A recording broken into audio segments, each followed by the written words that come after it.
जिंदाबाद, बिहारी सेना जिंदाबाद। जिंदाबाद जिंदाबाद। सभी साथियों को जो यहाँ पर आए हैं सबको बहुत बहुत धन्यवाद।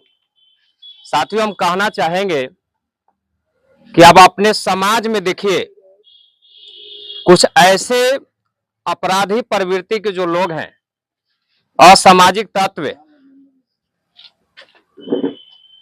आप उसको देखिएगा कि हमेशा उस लोगों के पास जो है 10, 20, 50, 100 लोगों का एक टीम रहता है। हर एरिया में, हर पंचायत में देखिएगा, कहीं भी अगर कुछ हो तुरंत 10 मिनट के अंदर में 10 से 20 आदमी पूरा दल बल के साथ और अस्त्र शस्त्र से पहुंच जाता है। बताइए, मानते हैं कि नहीं मानते हैं? एकदम बिल्कुल। जब आपके घर में घुसकर कोई मारे और उससे आप डर जाते हैं, आप कुछ करते नहीं है, तो आप समझिए इस धरती पर आप हिजड़े का रूप है, एक नपुंसक का रूप है। ये बात मानते हैं कि नहीं मानते हैं? घर में घुस के अगर कोई मार दे और आपके गांव में कोई आकर आपको दमसा दे, दूसरे एरिया के लोग, तो समझिए कि गांव के सारे लोग नपुंसक होते हैं। और एक दिन वो गांव में घुसकर अगर कोई मार रहा है तो समझिए कि आपके गांव में एक न एक दिन आपको बेटी के उठाकर भी रेप करेगा, लेके जाएगा, रात भर रखेगा, सुबह होके पहुंचा देगा और कहेगा कि गलती से हमरा ही रह गल, छोड़ दे। तो बताइए, ऐसे ऐसे समाज में जब होगा तो ये समाज में जो ये घटना घटता है तो सहने लायक है कि इस पर विरोध करने लायक है? आप ही लोग बताइए। तो विरोध आखिर करेंगे कैसे? एकजुट होकर विरोध करेंगे कैसे? इसके लिए हम लोग एक बिहारी सेना ये सोचिए कि बहुत सारा संगठन है हम लोग के पास, एक दो संगठन नहीं है, बहुत सारा संगठन है। तो हम ये नहीं कह रहे हैं कि हम लोग का पास जो है मंत्री विधायक हो, सबके साथ ये होता है ना, सब यही सोचता है कि हम विधायक होते ना, हम बड़ा आदमी होते ना, तो हमारा साथ नहीं होता है। हम बता रहे हैं कि जो बड़े बड़े जो लोग हैं वो और नपुंसक के बराबर होते हैं। जब किसी के साथ होता है तो बड़े बड़े लोग कहता है कि हमको इस सबसे मतलब नहीं है, उसके साथ होता है। ये बात सुनते हैं कि नहीं सुनते हैं? तो हम लोग का एक विचार है कि हर एरिया में, हर प्रखंड में 200-300 का एक टीम खड़ी करेंगे बिहारी सेना के माध्यम से। अगर गरीब के साथ, किसी भी दलित के साथ, अगर किसी भी ऐसे वंचित समाज है, शोषित समाज है, अगर उसके साथ कोई भी घटना घटता है या उसके माई बहन के साथ छेड़छाड़ करता है, उसके मान सम्मान को छेड़छाड़ करता है, तो हम लोग वहां पर जाकर उसको संरक्षण देने का काम करेंगे।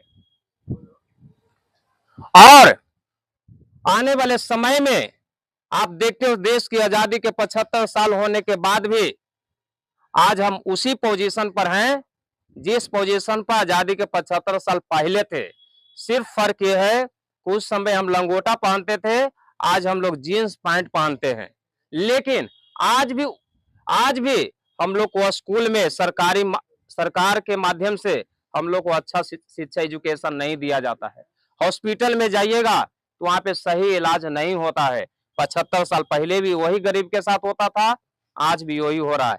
इसका कारण यह है कि जो समझदार हो गया है इस समाज में, इस धरती पर, वो अपना हर एरिया में 100-50 का टीम खड़ी करता है, गुट बनेले रहता है और गुट का माध्यम होता है।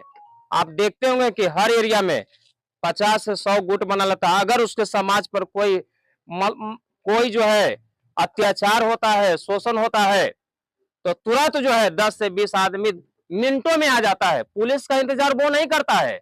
हम लोग पुलिस का, प्रशासन के इंतजार करते हैं, कहते हैं कि सरकार कुछ सुनता नहीं है।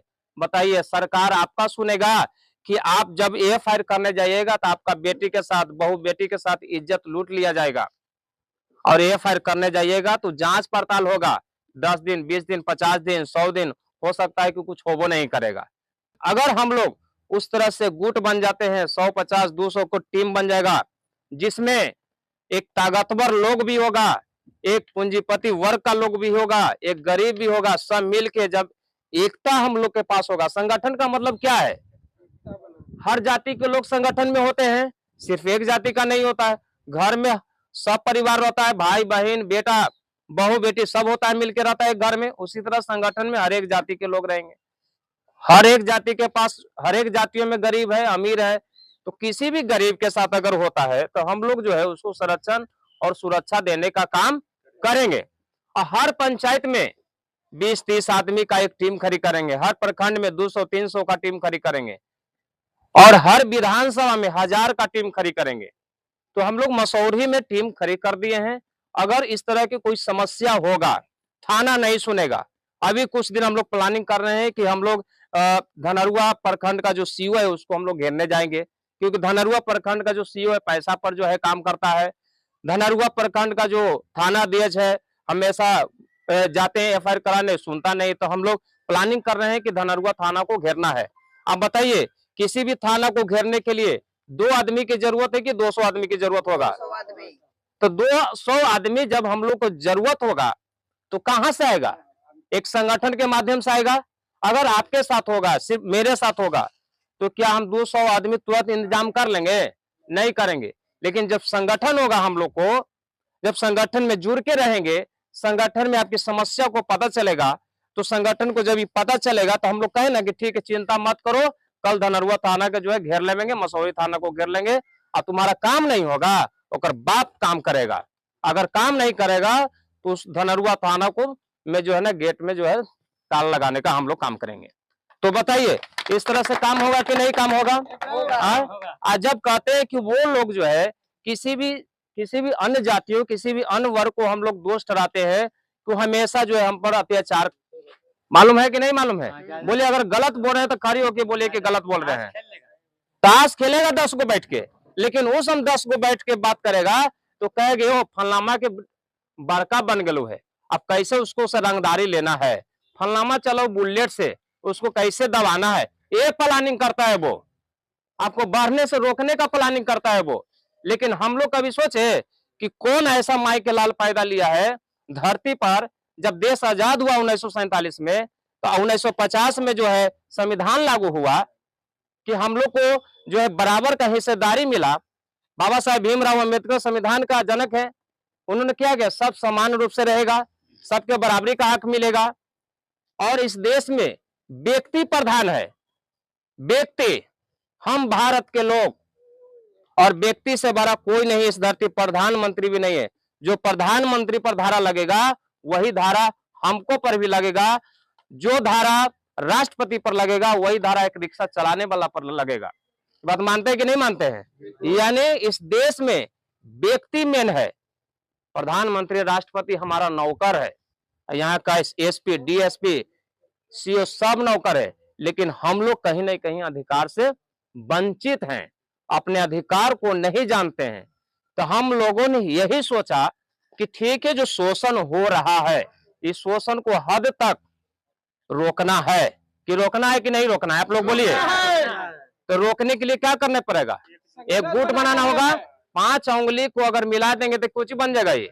आप मुट्ठी से किसी को अगर मारेंगे तो नाक मुंह बराबर हो जाएगा कि नहीं बराबर हो जाएगा? लेकिन उंगली से कुछ होगा नहीं। ये 5 उंगली को मिलाना है, हर एक जातियों को, गरीब गुरबा को मिलाना है, एक गुट बनाना है।